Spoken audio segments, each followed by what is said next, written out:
नमस्कार दोस्तों, आज के इस वीडियो सेशन में आपका स्वागत है। दोस्तों, आज के इस वीडियो सेशन में हम जानेंगे कि एएनएम कोर्स क्या है, एएनएम कोर्स में आप कैसे एडमिशन ले सकते हैं, इसकी अवधि कितनी होती है, साथ ही साथ इसमें न्यूनतम योग्यताएं कितनी होती है। और हम जानेंगे कि आप एएनएम कोर्स कंप्लीट कर लेते हैं तो उसके बाद आप गवर्नमेंट जॉब की कैसे प्रिपरेशन कर सकते हैं और गवर्नमेंट जॉब में लगने के बाद आपको सैलरी कितनी मिलती है और आपको ज्वाइनिंग कहाँ दी जाती है। हर एक टॉपिक को बहुत अच्छे से कवर अप किया है इस वीडियो में। और इस वीडियो में हमने हेल्प ली है निर्मला जी की, जो कि पिछले 3 साल से गवर्नमेंट जॉब में एएनएम पद के ऊपर कार्यरत हैं, जो कि आपको बहुत अच्छे से इसमें जानकारी देंगे। तो निर्मला जी, आपका बहुत बहुत स्वागत है हमारे वीडियो सेशन में। धन्यवाद। निर्मला जी, अपने बारे में थोड़ा सा इंट्रोडक्शन दीजिए, आप कहाँ पर पोस्ट है आपकी। और नमस्कार, मेरा नाम निर्मला शैनी है और मैं एएनएम एक्चुअली मिडवाइफ नर्स की पोस्ट पे हूँ और मेरी पोस्टिंग गंगानगर के लादवाला गांव में है। निर्मला जी, हम बात करें कि एएनएम पोस्ट क्या है और इसके बारे में थोड़ा सा बताइए कि इसमें क्या क्या काम करना पड़ता है। ये एक जैसे अपने शिक्षा विभाग में थर्ड ग्रेड टीचर होते हैं, उसी प्रकार अपने जो मेडिकल डिपार्टमेंट होता है उसमें ये थर्ड ग्रेड की एक पोस्ट होती है, जिसमें एएनएम आजकल उसका नाम बदल के FSW रख दिया गया है, फीमेल हेल्थ वर्कर। और एएनएम का पहले जो एएनएम थी उसका हो गया एक्सिलरी नर्सिंग मिडवाइफ, जो एएनएम होता है। वैसे इसमें अपन मेडिकल डिपार्टमेंट में एक सबसे जो लास्ट कड़ी होती है जिससे मेडिकल डिपार्टमेंट की शुरुआत होती है, वैसे हम उसको बता सकते हैं। तो वो एक अपने जैसे बॉडी स्ट्रक्चर की सेल होती है स्टार्टिंग, तो हमारे मेडिकल डिपार्टमेंट की सबसे जो एक सेल मान सकते हैं वो एक एएनएम होती है।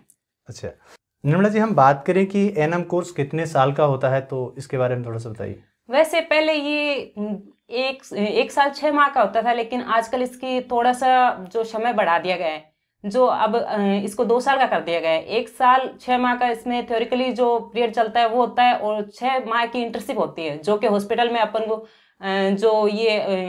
जो मेडिकल डिपार्टमेंट से जुड़े हुए एएनएम से जुड़े हुए वो कार्य सिखाए जाते हैं, अपन को हॉस्पिटल में ये सिखाया जाता है। हम बात करें जैसे कि कोई साथी एडमिशन लेना चाहते हैं एएनएम कोर्स के लिए, तो उसके लिए क्या मतलब न्यूनतम शैक्षणिक योग्यताएं वगैरह होनी चाहिए? इसमें ज़्यादा ये है कि जो भी कंपटीटर या फिर जो भी इसमें अपना एडमिशन लेना चाहता है वो 12th बेस पे होगी ये, तो उसको 12th क्लियर करनी होगी। उसमें साथ में ये है कि कोई भी सब्जेक्ट हो सकता है, ये नहीं है कि साइंस ज़रूरी है, आर्ट ज़रूरी है, वो कुछ नहीं है। बस वो 12th बेस पे होगी और 12th पास होना चाहिए। उसमें न्यूनतम मार्क्स ये है कि कुछ वैसे तो कुछ रखा नहीं है, मेरिट बेस पे होता है, तो मेरिट बस कितनी भी हो सकती है उस पर डिपेंड करता है। अगर हम बात करें जैसे कि सब्जेक्ट वाइज, तो सब्जेक्ट के आधार पर कौन से सब्जेक्ट को ज़्यादा वरीयता दी जाती है इसमें? ऐसे इसमें कोई वरीयता का ऐसा कोई ऑप्शन नहीं है कि भाई साइंस है तो उसको दिया जाएगा, लेकिन ये है कि अगर 2 सेम सब्जेक्ट के एक ही परसेंटेज के विद्यार्थी एक ही प्लेस पे स्थान पे हो, जैसे एक आर्ट का और एक साइंस का हो, तो उसमें एक साइंस वाले को पहले प्राथमिकता दी जाएगी। बाकी इसमें 12th बेस के मार्क्स ही डिपेंड करते हैं, बाकी कुछ नहीं करता, सब्जेक्ट कोई भी इतना नहीं है। कोई साथी एएनएम करना चाहता है तो उसकी जो एज का जो मैक्सिमम और मिनिमम क्राइटेरिया क्या रहता है?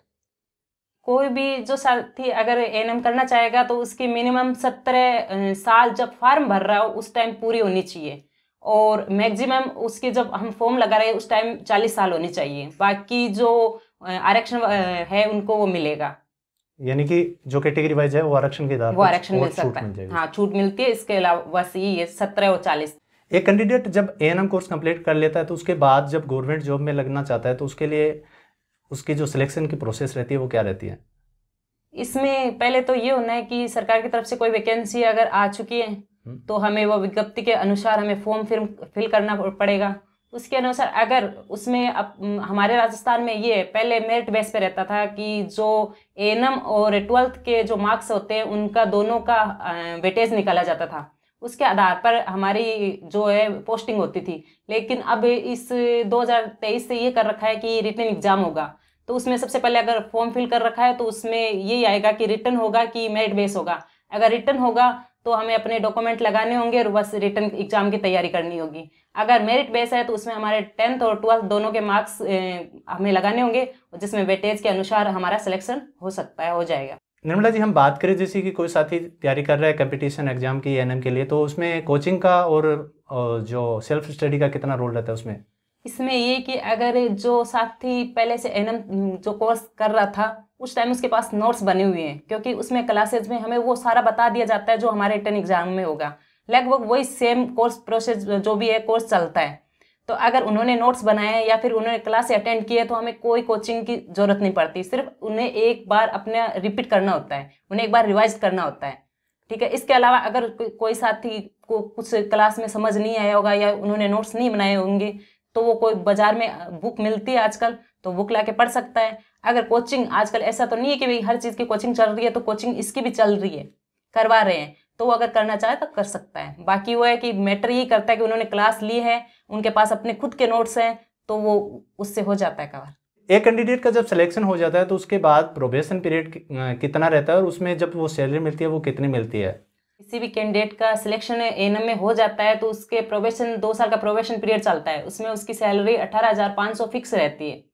उसके अलावा जब वो शांतिपूर्वक अपना 2 साल प्रोबेशन पीरियड कंप्लीट कर लेता है तो उसके पास उसकी जो सैलरी है DA TA मिला के लगभग 39,000 के लगभग हो जाती है, जो कटौती करने के बाद 36,260 रुपये उनके अकाउंट में आ सकते हैं। बाकी उसमें जो हाउस रेंट में मिल सकता है, TA DA वो भी मिलके उनका अलग अलग पेमेंट बन सकता है। तो ये मान के चल सकते हैं 35,000 से ऊपर ही होगा। जब एक कैंडिडेट का सिलेक्शन हो जाता है तो उसको ड्यूटी कहाँ पर दी जाती है? मतलब किसी कैंडिडेट का अगर सिलेक्शन होगा तो उनमें अलग अलग पोस्ट रहती हैं। जैसे हमारा CMH ऑफिस होता है तो उसमें भी एक ANM की पोस्ट रहती है, जहाँ पे हमारा BCMO जो डिस्ट्रिक्ट ये हमारे ब्लॉक लेवल पे तहसील लेवल पे होता है तो वहाँ पे भी एक जो रिजर्व पोस्ट होती है तो उस ऑफिस में भी होती है। इसके अलावा हमारे जो बड़े हॉस्पिटल होते हैं, जैसे वो चाहे ये डिस्ट्रिक्ट हॉस्पिटल हो, चाहे तहसील पे हो, चाहे ये कम्युनिटी हेल्थ जो हॉस्पिटल हो, CHC PSC जितने भी हो, उनमें सब में एक ANM की पोस्ट फिक्स रहती है। एक ANM तो ज़रूरी होती है हर जगह। इसके अलावा हमें फील्ड में भी दे सकते हैं, रूरल एरिया है उसमें भी दे सकते हैं, अर्बन एरिया में भी दे सकते हैं। तो ANM एक ऐसी पोस्ट है जो कहीं पर भी उनको पोस्टिंग दी जा सकती है। हम बात करें कि वैकेंसी कब निकलती है और इसका एक नए कैंडिडेट को कैसे पता लगेगा? वैकेंसी तो सरकार पे डिपेंड करती है कि वे सरकार कब निकालती है, वो उन पे करता है। बाकी ये एक ऐसी जॉब है कि इसकी हमारे जो देश में सब काम अलग अलग है, लेकिन जो चिकित्सा विभाग है उसका तो एक एरिया बढ़ ही रहा है, दिन में दिन बढ़ता जाएगा। उसके लिए चाहे वो कैंडिडेट उसको साल भर वेट करना पड़ सकता है कि वैकेंसी हर साल निकलेगी। और ये है कि पता कैसे चलता है, तो हमारी राजस्थान सरकार की एक जो आधिकारिक वेबसाइट है उनसे हम अगर लिंक हो तो उनसे पता चल सकता है। इसके अलावा ई-मित्र है उनसे पता चल सकता है, या इनसे अपने जो साथीगण लगे हुए हैं या फिर जो भी इस मतलब जो टच में रहते हो उन सबसे हमें पता चल सकता है कि वैकेंसी कब आ रही है, कौन कब कहाँ आ रही है, किस डेट को आ रही है, तो अपन पता चल सकता है। ANM पोस्ट के साथ साथ बहुत से लोग चाहते हैं कि हम JNM करें, तो JNM कैसे बना जा सकता है ANM पोस्ट के साथ? अगर कोई भी कैंडिडेट ANM बन चुका है या वो गवर्नमेंट में परमानेंट लग चुका है तो इसके लिए हमें 5 साल का वेट करना पड़ेगा। उसके लगने के बाद से 5 साल का वेट ऐसे करना पड़ेगा कि 2 साल हमें अपने प्रोबेशन कंप्लीट करना पड़ता है। 2 साल प्रोबेशन कंप्लीट के बाद सरकार ये मानती है कि 3 साल हमें रेगुलर यानी कि नियमित जो हमारी ड्यूटी होती है वो मांगते हैं। तो ऐसा करके हम 5 साल बाद अपने गवर्नमेंट के थ्रू जा सकते हैं, JNM करने जा सकते हैं, जिसमें एक तो ये होगा कि हमें हमारा कोटा अलग से मिलेगा, उसके अलावा हमें हमारी सैलरी हाफ सैलरी भी मिलती रहेगी। और दूसरी हमें जब हमारी JNM कंप्लीट हो जाएगी तो उसके बाद अगर हम आएंगे तो जिस पोस्ट से हम गए थे हमें वहीं पे हमारी पोस्टिंग मिल जाएगी। इसके अलावा हमारा जब भी प्रमोशन होगा तो हमें हमारा प्रमोशन JNM के जो 2nd ग्रेड है उसके स्टाफ पे मिल जाएगा। एक महीने में एक गवर्नमेंट कर्मचारी है ANM का तो उसको कितने अवकाश मिलते हैं?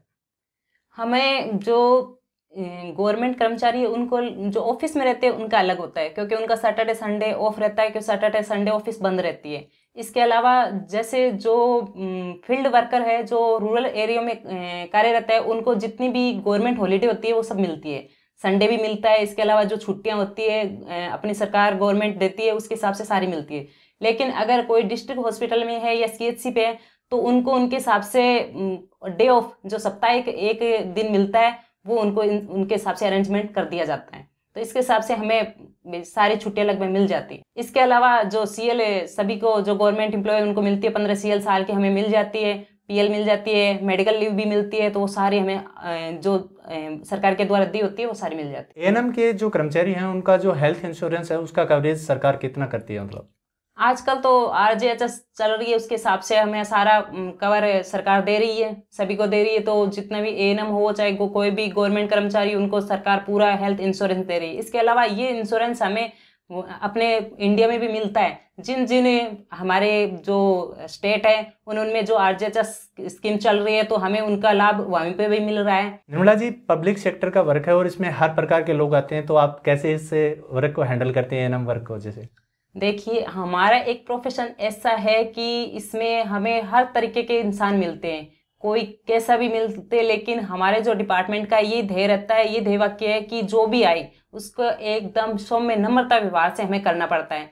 तो हमारा व्यवहार हमेशा हमें एक ये सिखाया जाता है, जो ANM ट्रेनिंग होती है उसी में भी सिखाया जाता है कि हम किसी के साथ बुरा व्यवहार नहीं कर सकते, ना ही हम किसी के साथ कोई द्वेष की भावना रख सकते हैं। तो हमारा हमेशा व्यवहार नम्रता से रहेगा। जो नए साथी इस जॉब में फ्यूचर देख रहे हैं ANM जॉब में, तो उनके लिए क्या आप सजेस्ट करना चाहोगे? ये जो बेस्ट है या कोई और जो आप बताना चाहें, जैसे GNM वगैरह है तो उसमें कितना स्कोप अच्छा है? देखिए, जॉब हर सब जितनी भी जॉब है सब अच्छी होती हैं। ऐसा नहीं है कि एक जॉब ये ANM की बेस्ट है, डॉक्टर की बेस्ट है। जो जिसकी कैपेसिटी होती है उसके हिसाब से वो अपना अपना चुन सकता है। लेकिन किसी को ये लगता है कि भाई मैं ANM कर सकता हूँ या ANM कर सकती हूँ, तो उसके लिए ये बेस्ट है। मेडिकल डिपार्टमेंट वैसे बेस्ट ही होता है, क्योंकि कोई भी डिपार्टमेंट में अगर हम जॉब नैक की बराबर हो सकती है, लेकिन जो हमारा मेडिकल डिपार्टमेंट है उसमें ये तो है कि सबको ज़रूरत पड़ेगी। हॉस्पिटल आजकल तो हर गांव में, हर शहर में, यहाँ तक कि मोहल्ले मोहल्ले पे स्टार्ट हो गए हैं। तो इसके लिए हमें हर जगह मतलब जो मेडिकल डिपार्टमेंट है, ANM GNM सबकी ज़रूरत पड़ेगी।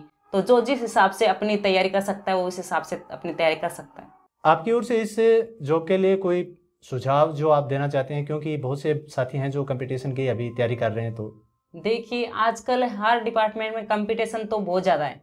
अगर अपन ये मान के चले कि इस तो ANM में कंपटीशन इतना नहीं है, मैं ये नहीं बोलती कि अगले जो टाइम क्या आएगा, क्या कंपटीशन बढ़ेगा कि नहीं बढ़ेगा, लेकिन इसमें अभी स्कोप बहुत ज़्यादा है। अगर ये माने तो लड़कियों के लिए स्कोप तो अभी तो बहुत है। क्यों, कुछ ऐसा है कि भाई जितने भी हैं हॉस्पिटल, प्राइवेट हो या गवर्नमेंट हो, तो वो अच्छे चल रहे हैं। तो अगर ANM की हुई लड़की अगर प्राइवेट हॉस्पिटल में जाती है तो उसको भी अभी तो अच्छी सैलरी मिलती है। और इसके अलावा गवर्नमेंट में भी बहुत ज़्यादा स्कोप दे रखे हैं, क्योंकि हर जगह ANM की ज़रूरत पड़ती है। और आजकल इतने ज़्यादा सब सेंटर जो भी health centre, well health centre खोल रखे हैं, तो उनमें स्टाफ की ज़रूरत ज़्यादा पड़ती है। तो GNM ANM जो स्टाफ होते हैं उनको हर जगह दिया जाता है। आजकल CHO है, जो भी भर्तियाँ चल रही है। तो ये मेरे अकॉर्डिंग तो ये है कि मानना है कि अगर कोई ANM GNM कर रहा है तो उसके लिए आगे स्कोप है। तो ये तो थे आज हमारे साथ निर्मला जी, जिन्होंने ANM के बारे में काफ़ी अच्छे से बताया। आशा करते हैं ये वीडियो आपको पसंद आएगा, और अगर आपको कोई क्वेश्चन इसके रिलेटेड रह गए तो आप हमें कमेंट सेक्शन में वहाँ डाल सकते हैं, जहाँ पर हम आपको एक बेहतर रिप्लाई देने की कोशिश करेंगे। और मिलते हैं नेक्स्ट वीडियो में, तब तक के लिए जय हिंद, जय भारत।